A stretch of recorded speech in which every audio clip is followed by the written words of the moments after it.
We're all very human and fallible, and yet we live in a society that rewards pretending we're not fallible, or the range of acceptable fallibility is narrow. We are constantly comparing our insides to other people's outsides and feeling inadequate and guilty, even ashamed. Trying to blend in means parts of ourselves must disappear, and we must then live in fear that we will be found out. Here, together, we will create a space where we can laugh, cry, and carry our suffering and hurts lightly. In the service of being deeply human. This is Life's Dirty Little Secrets. Welcome to Life's Dirty Little Secrets. I'm Emma Waddington. And I'm Chris McCurry. And today we are pleased and honored to have Dr. Ray Owen as our guest. Dr. Owen is a clinical and health psychologist who specializes in therapy for cancer and palliative care patients. In addition, he's an acceptance and commitment therapy trainer recognized by the Association for Contextual Behavioral Science. Dr. Owen has worked for nearly 40 years in the British National Health Service, delivering therapy, supporting doctors and nurses, and leading a team of psychologists helping people affected by chronic physical health conditions.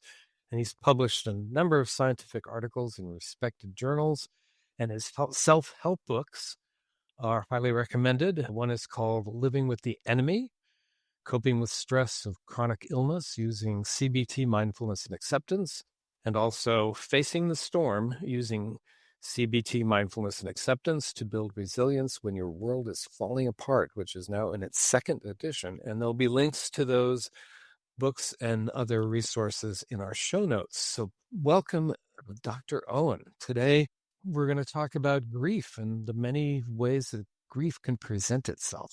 So thank you so much for coming on with us.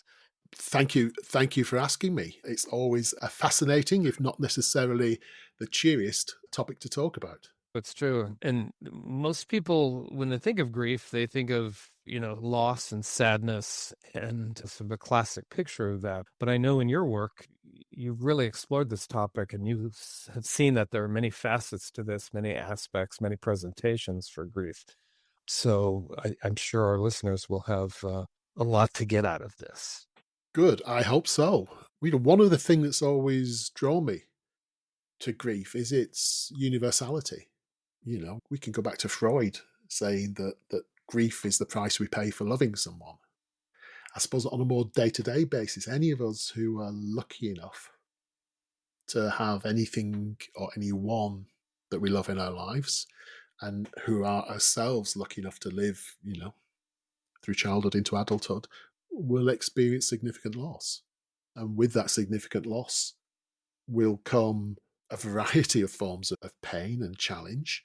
And I'd argue that grief is probably the commonest form of profound distress that most humans will encounter. Most of us are fortunate enough, we're not going to find ourselves living with panic disorder, obsessive compulsive problems. Many of us will, but virtually everybody will grieve and grieve significantly at some point in their lives. And that's one of the things that drew me to this area. So in your work with people with chronic illnesses and death and dying, what are some of the ways that grief can manifest itself other than just, sadness? It's quite a kind of commonplace to recognize that different strong, powerful emotions can show up within grief. One of the commonest, widely held models of grief sees us as walking through sort of phases, if you like, starting off with denial and anger and then moving through depression and so on. And though nowadays we tend not to see that model as being that typical or that useful indeed, what that earlier way of thinking, associated with a brilliant writer called Elizabeth Kubler-Ross, did highlight was alongside, yes, that sadness that often sees the hallmark of grief, understandably, there will sometimes come anger, there will come fear, and also some of the less, if we want to put it this way, less clean, unpleasant emotions, the trickier ones, guilt, shame, regret, very common parts of guilt. And sometimes for some people, kind of harder to make room for than the sadness, which is more, I suppose, in many settings, sort of culturally expected. I guess I need to put a huge proviso over this, that, with using the word cultural, that alongside stuff that may be kind of direct products of how our minds and our brains work generally as a species, many aspects of how we respond to loss, how we construe loss, what we do next, is shaped by the culture we grew up in. So I can talk very confidently of kind of like, Northwestern European cultures of various sorts. But the things I say, I wouldn't want necessarily to be taken to be representative of every culture in the world, because that wouldn't be the case. Hello, listeners. I'm Emma, And I'm Chris.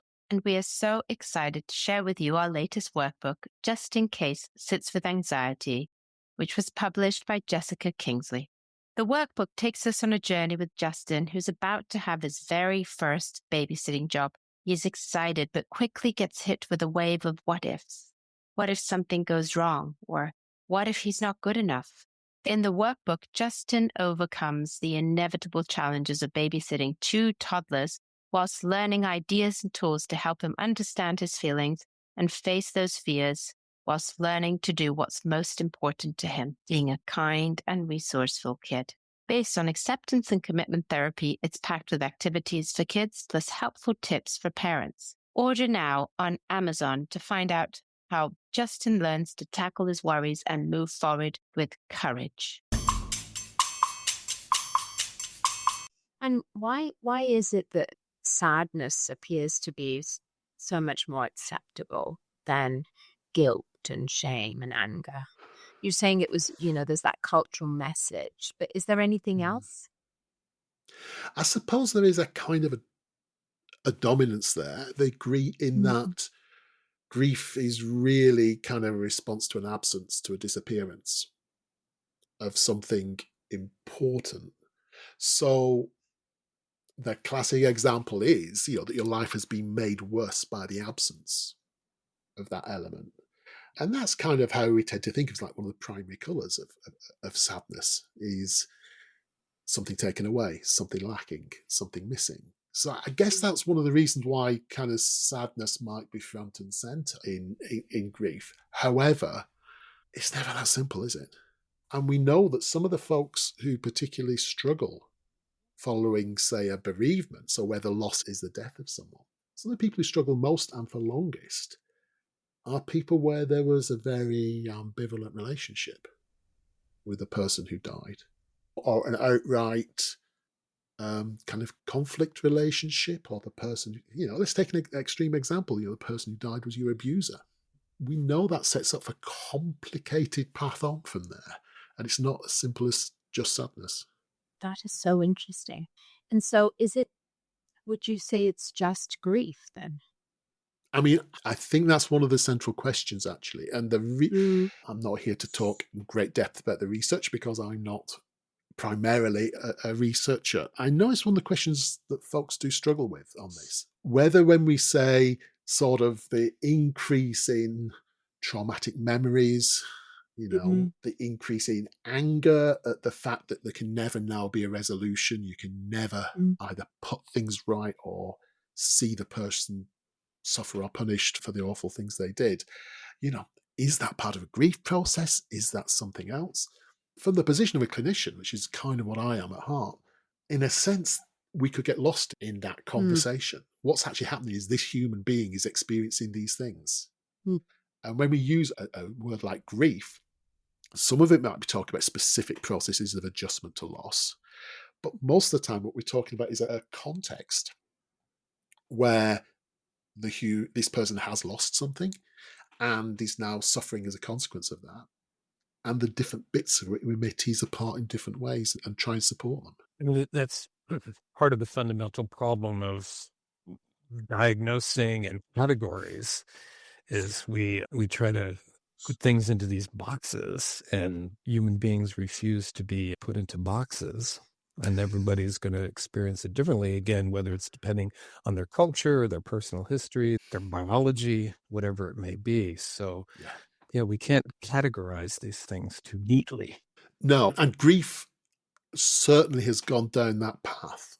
One of the paradoxes of getting involved as a clinician is if something is so universal, is so much an arguably a very necessary part of the loving relationship and the response to the loss of a loving relationship, then what on earth are people like therapists doing getting involved?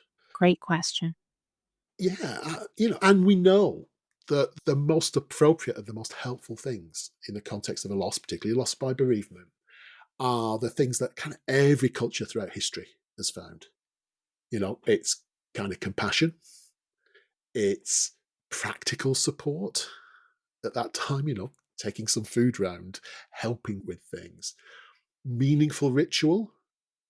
Again, what shape that takes will depend. You could have rituals that are very long cultural traditions and may or may not be tied in with religious belief systems.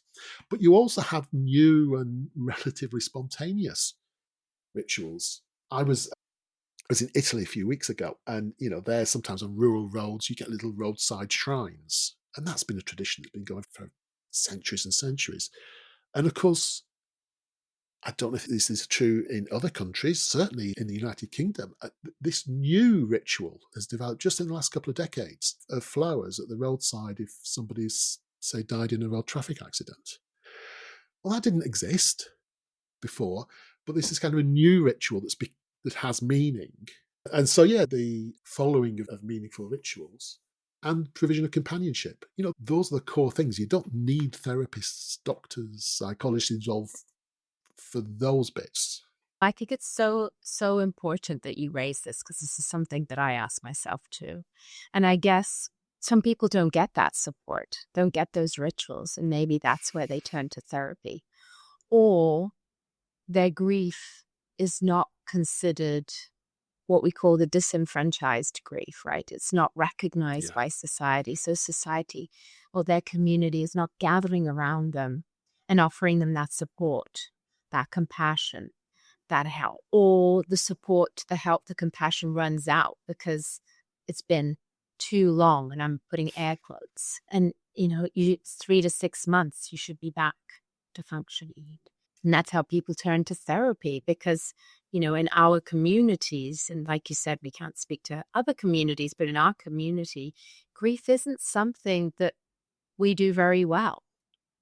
We don't gather around very comfortably. And one of the things that strikes me about grief is that on the one hand, like you said, it's something we will all experience. And that was such a beautiful reminder of how common it is. And yet, it can be labeled as a condition. How common it is that we'll all experience grief, and yet how uncomfortable we feel with grief. How most people that I work with who've experiencing grief or have had a terrible loss, an unbearable loss, feel really alone and feel often a burden to others because they don't want to overwhelm others with their grief. And so I do think that as a community, we're letting grief down.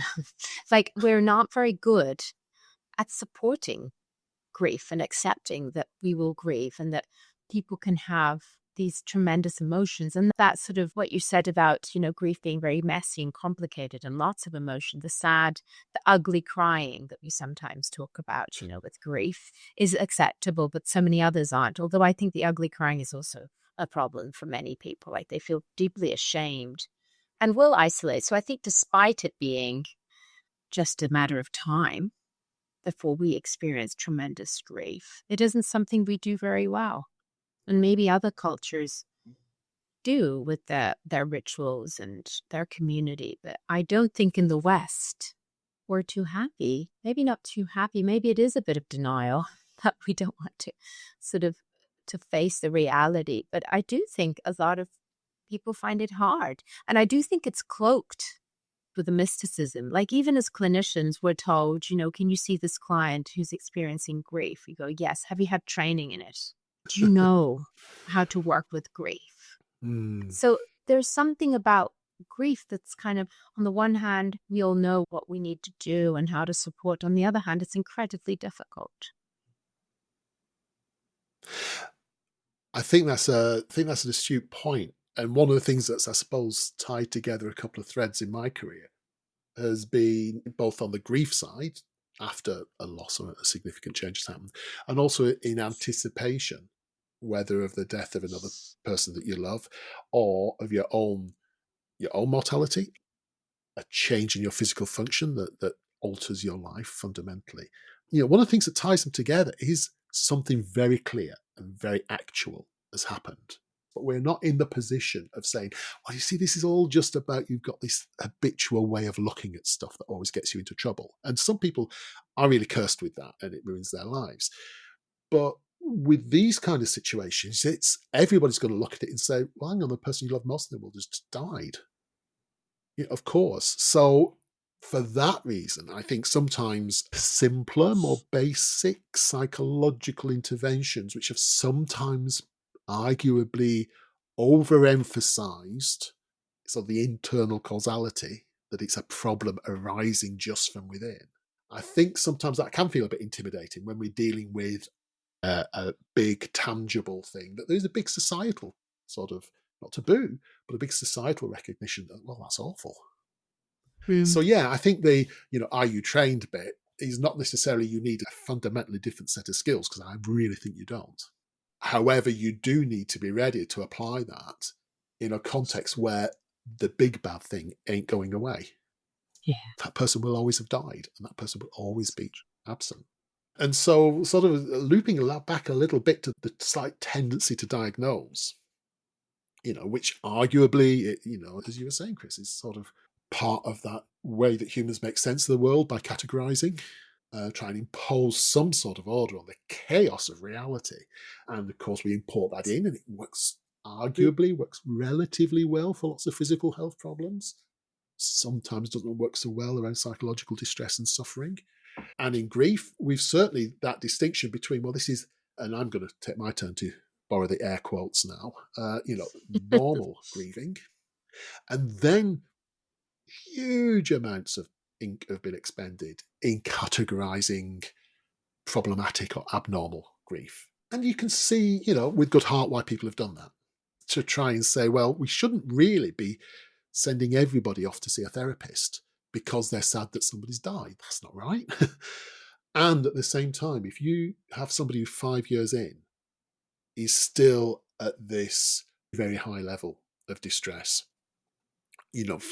self-care gone out the window, unable to relate well to other people, constantly thinking about the person who's died, seeing no future for themselves in it, then I think it's worth saying that person could probably do with a bit of help, or at least deserves a try of somebody helping them.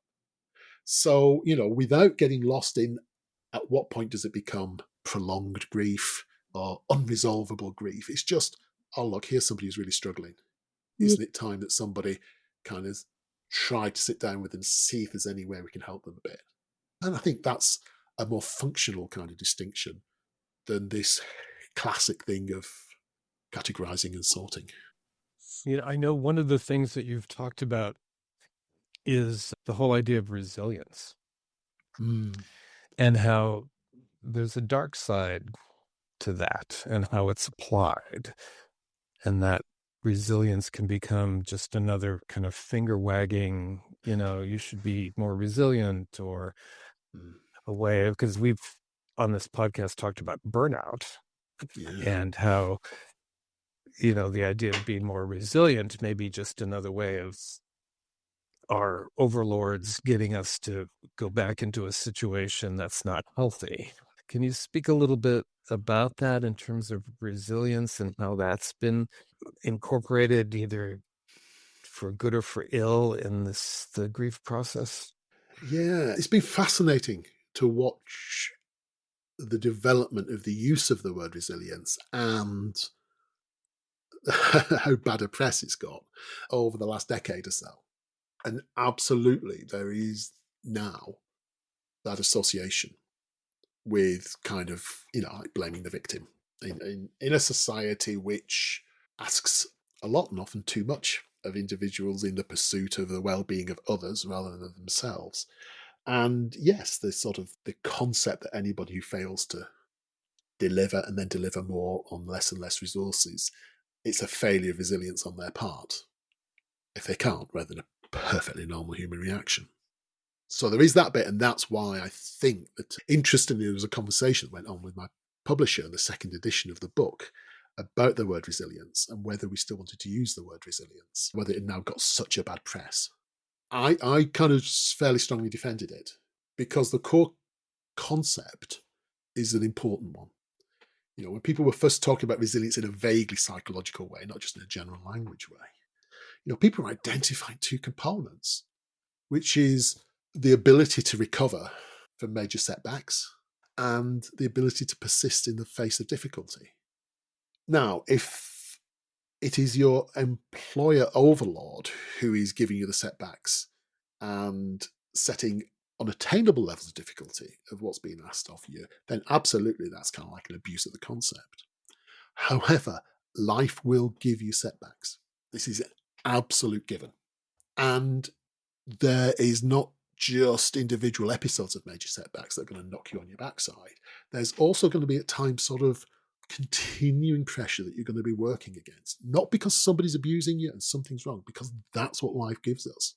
You know, that's not much of a secret, is it? But it's that stuff will happen. You know, bad stuff happens. Sometimes you got to try and keep going when it's tough. And that's what resilience is referring to. So even if we're not going to ask people to be resilient in unacceptable situations, things going just normally are going to call that from us. And grief has an element of that as well. You know, so these old sort of models that are sort of best known, that you go through these stages of grief and at some point you'll get to acceptance. You know, very widely distributed in society, that sort of thinking. Sanctified almost, you know, to the point that there's a whole episode of The Simpsons that refers to that model and has Homer working his way through it. It must be real then.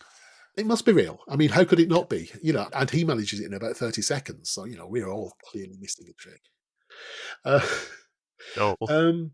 One of the kind of consequences of that way of thinking, that grief is like based on phases or is in a linear time-based process. Of course, there's kind of truth in that because things do change somewhat over time with grief. That's most people's experience.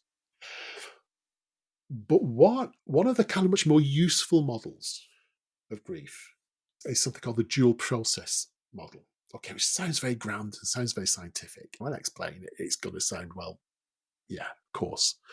And what that says is, yeah, but you don't just sit around crying for the 6 months, and then maybe a couple of years later you get around to like beginning to learn to do new things. Actually, those of us who have been bereaved or have suffered a loss of a non-bereavement type recognize that normally you're having to do stuff right from the first moment. You're sorting out practicalities, you're sorting out the will, you're going down to the bank to see if you have some money released to pay the funeral director. So actually, you're rebuilding life almost from the start, alongside feeling the acute pain of loss, rather than it being some linear sequence that you work your way towards. So in this model, there's two, I mean, they call it orientations, but there's like two states that we kind of swing between: a loss-oriented one and a restoration-oriented one, or we could say a rebuilding one. And it's not that we gradually move from one to the other, but even within a single day, we will swing backwards and forwards multiple times. And so at one moment, we are wondering what on earth we're going to do about the future. In the next moment, we are actually sorting some of that future out. And in the next moment, we're back in the bedroom looking at photographs in floods of tears. And the pervasiveness of the idea that grief should be a more or less linear process is shown by the fact how many people I've met who describe these perfectly normal patterns of grieving and see them as being madness. I thought I was going mad.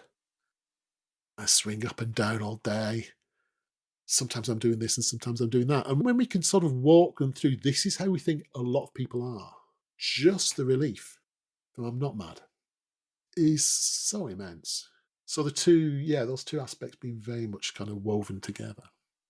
Now, I could see how somebody would really be disturbed by that because, if I'm really valuing this person and really grieving appropriately, I should be completely bereft. But here I am, like you say, I'm at the bank Yeah. trying to sort out the finances. And that's where perhaps, or worse yet, I'm laughing at some of the things somebody said, at the funeral. And oh my goodness, I shouldn't be feeling any Mm. joy at this point in time. So maybe some resentment or some guilt starts showing up, and trying to make room for all of that is a very tricky thing. It is tricky. And if we can help people have that concept that this stuff will show up, it's true in lots of situations. And here's a particularly clear example of it. We don't really get to choose what shows up. All we get to do is have some degree of choice over what we do next. So enabling people to say that, yes, sometimes you will. So here's a good example. Feeling kind of angry and resentful against the person who died. Okay. Not at the extreme we were perhaps talking about before, where there'd been this long-term kind of toxic relationship, the person had been an abuser or something. But feeling angry may be that they died and left you. Even when you know damn well they had no choice whatsoever in the matter. The amount of extra knots that people tie themselves in around that feeling of guilt, and then their shame at feeling guilt, and their resentment at feeling shame at feeling guilt. It's what the Buddhists would call a second arrow. The first arrow is the suffering itself, and then the second arrow is the one we kind of shoot ourselves with all of those other complications. And that's where having a kind of a space and some support can really help people to be able to sort of see those things, as well as sometimes the practical skills of how do you make room for guilt, for shame. It's just so true that we get ourselves into knots about so many things. And the grief is yet another one that we get ourselves into knots about, like this judgment and these sort of double, triple, quadruple arrows that we land in. Because I sometimes, in my practice and even with friends have, been asked, but the normal way to grieve, what if I'm not crying? What if, I had somebody ask me today, because I asked my team, what are good questions for Ray Owen? And one of them said, well, can you ask about, what if somebody hasn't grieved properly? They've just got on with life. Will it hit them later? And it just sounds like this.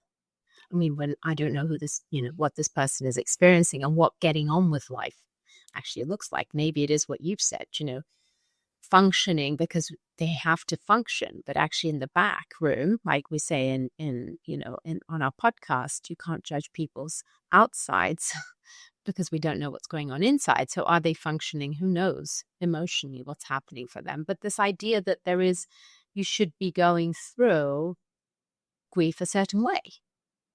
You should be crying a lot. You should be feeling a lot of sadness, like you said. And yet grief can look very differently for many reasons. Like, so interesting to hear that, if you've had a complicated relationship, because I see that, and I have people dreading it. I have people dreading it. If my parent dies and I'm, not speaking to them, how am I going to cope with their death? I should be getting ready for this now, because they can kind of see that it's going to be complicated already. So it can be incredibly complicated, our experience of grief. And this idea that somehow there's a right and wrong way just gets us into more knots. Oh, absolutely. I spent many years, part of my work was in hospices. And one of the things I got very used to was the ward doctors and nurses tended to be very accurate in picking up who needed extra support, particularly, family members. Some of my work was with the person who's ill and dying. Sometimes it would be with family members as they were kind of living through the last weeks, days, hours of the person's life. But very often the kind of thing that staff were picking up is, I think they're going to really struggle afterwards. And for seasoned hospice staff to be saying that, it's not just a general statement of truth. It's, no, we've spotted something. Interestingly, they couldn't always quite articulate why. but it was just like they could smell it. This person's going to really struggle. And sometimes that's about the things that we know are kind of, again, it becomes medical to talk this way, but kind of like risk factors for more problems in grief. So some of it is about the previous struggles that person has had. If they've struggled with mental health difficulties all their life, or they struggle significantly with previous losses. Sometimes it's about the person who has died. So yeah, we've talked a bit about ambivalent relationships. I mean, that sort of lifelong ideal relationship and the loss of the kind of the soulmate, of course that hits people phenomenally hard. It's kind of a sort of suggestion that it hits harder earlier. And if you've been lucky enough to be in that kind of relationship, maybe do, relatively better later, because there's less murk and awfulness about. Sometimes also about the circumstances of the death. So, okay, this doesn't really apply to hospices so much. It does occasionally. But, very sudden, unexpected deaths. At the other end of it, very protracted, long deteriorations and high burden of care. And, of course, we know things like death by suicide, death by homicide, violent deaths where there isn't a body, so the death is sometimes just assumed, or death is certain, but there wasn't a body. We know some of these things are kind of risk factors as well. And, is what we're working on then purely grief? Well, it comes back to that idea we were talking about before. It kind of almost doesn't matter. You're dealing with a human and a human who's suffering. And if you've got some idea of the processes of, here's some of the stuff that loss tends to do to people. Here's stuff that being plagued by traumatic memories tends to do to people. Then we work with the person rather than work with a categorization of a diagnosis. I find it really interesting to think. It's just so much more liberating when we're thinking about just emotions as opposed to right or wrong emotions. And what emotions come in what sequence, and, are we there yet? Have we got to the right stage? And when am I going to get to acceptance? And, you can just hear the struggle. And I can see why certain deaths would be more challenging, because there's more emotion that comes with it. Like you have a bigger pot, a bigger container. You need a bigger container to carry all of that versus, some of the other grief that you've described, that perhaps the container is neater and therefore easier to carry. I don't know.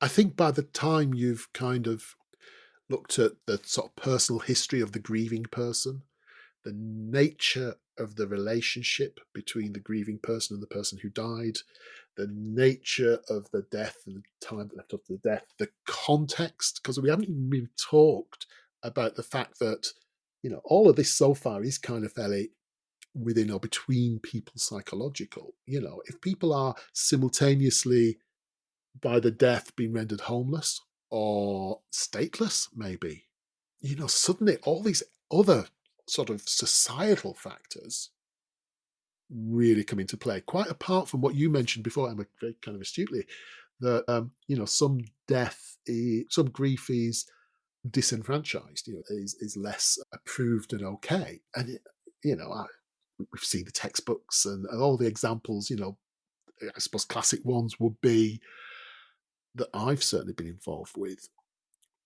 where the grieving person had a decades-long affair with the person who died. And of course, when the person died, the sort of the formal legal family were very much the centre of attention. But this person, couldn't even show up at the funeral.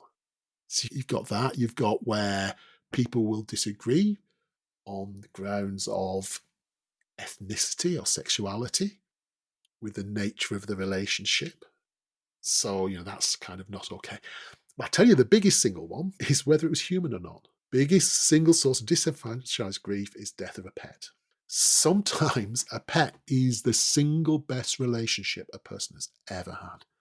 The only non-abusive one, the only unconditionally loving one, the only one that's not like, based on what can I get out of you, with most animals. Devastating for the person.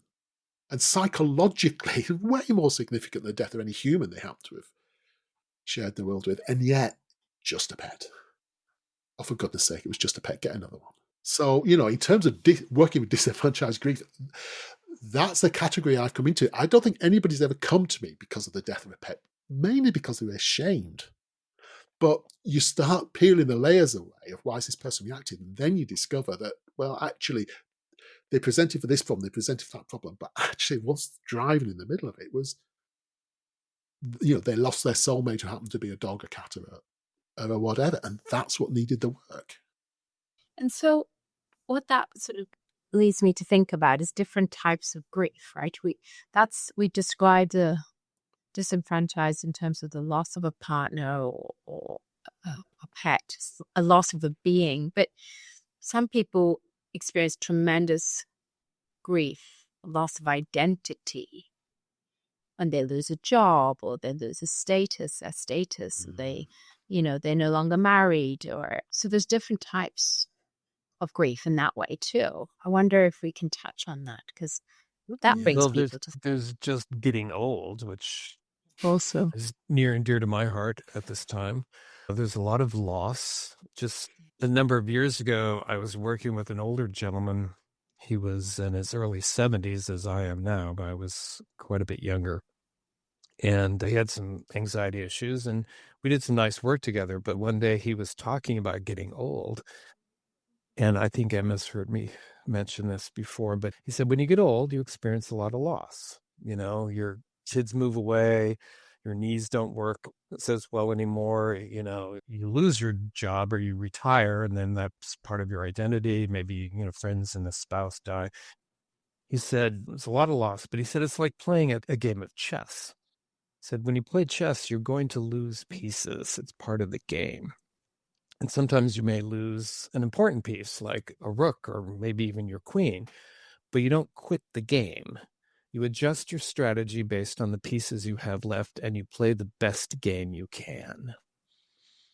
And I have thought about that for the last 12 or 15 years as I lose my chess pieces over time. My son moved out and body doesn't work so well anymore. And so, just trying to play the best game you can with the pieces you have left. And, grieve the loss of some of these things, of course. But the orientation, the focus is on, my favorite definition of resilience is struggling well. Nice. And I've mentioned that to parents on many occasions where, it's a struggle. We're Mhm. struggling well.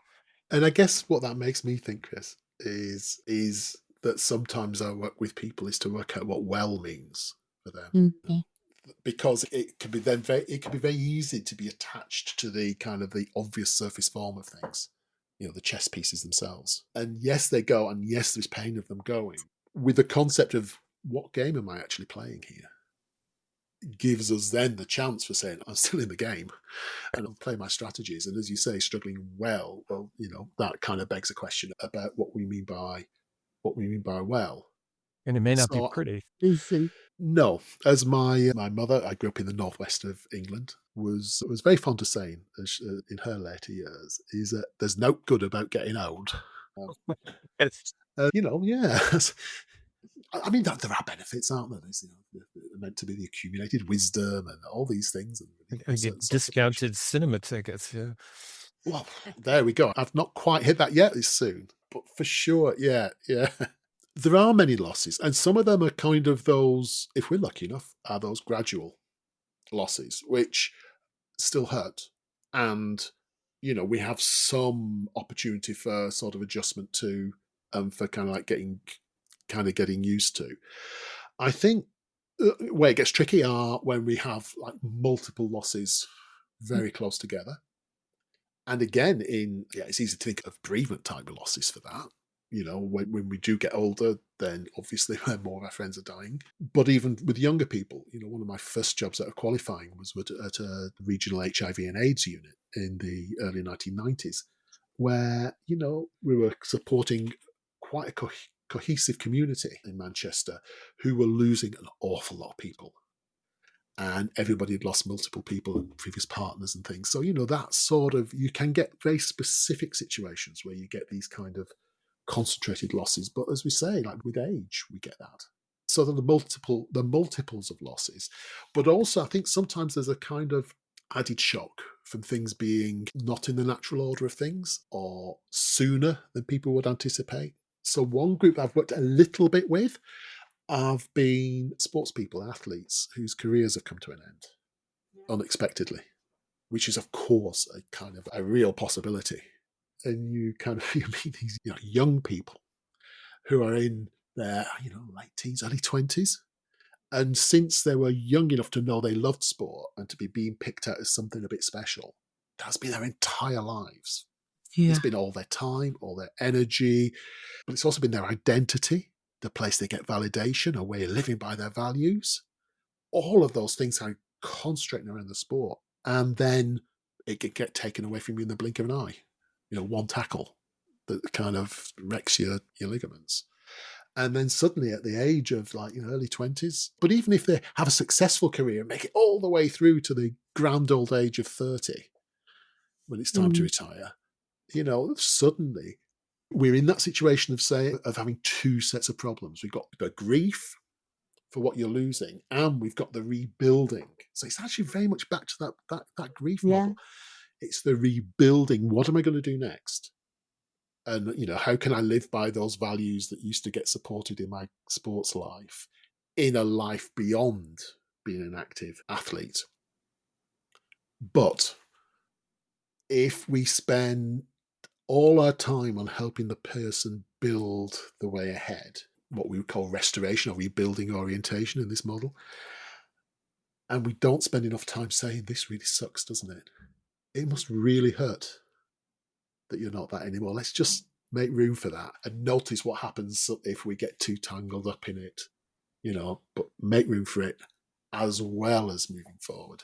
And what I would say is that zooming outwards from this wider level of grief is in therapy generally. I think those of us who are involved in more like behavioural therapies, more than purely reflective insight-based therapies, we're very often helping people build a way ahead, build a life that more suits their values than what they've been enjoying recently. And I think it's great to have therapy models that allow you to do that. I really do. And I think one of the big risks, and I see it a lot in younger therapists who are just getting into this kind of stuff, is you get so hooked on building the way forward that you forget to make room for that really sucks, doesn't it? That really hurts. Can we just spend some time with how unfair it was that happened to you? I suppose that would be kind of my other point, that yes, we can think about grief for bereavement.